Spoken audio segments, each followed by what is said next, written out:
tararán, tararán, tan, tan, tararán. Hola público, pues aquí estamos en Antena 4 con el auspicio de Leche La Gallega.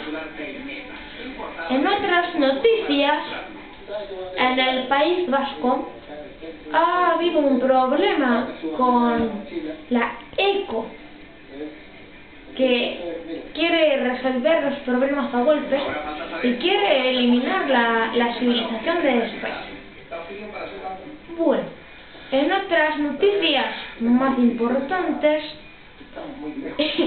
camino a mi casa, desde mi casa al canal Antena 4, he visto chocar a una lechuga y a un repollo, y los dos han quedado en estado de... Bueno, pues ahora me están informando por internet, por la cucarachita, que mi amiga personal, María Joaquina de la Ciudad, está lista allá en Río de Janeiro, muy perseguido, para la entrevista.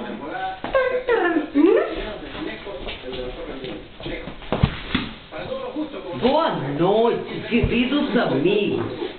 Aqui estamos todos reunidos com a banana. Você sabe que a banana não tem caroço, mantém um filamento grosso que facilita a mastigação.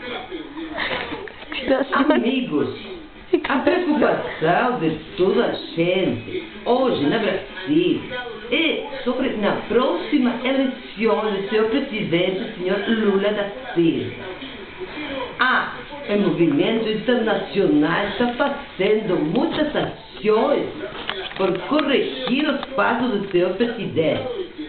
E o que acontecerá? Não sabemos aonde. Ainda ninguém sabe o que é o que vai acontecer. Agora temos que ir aos comerciais. Até logo.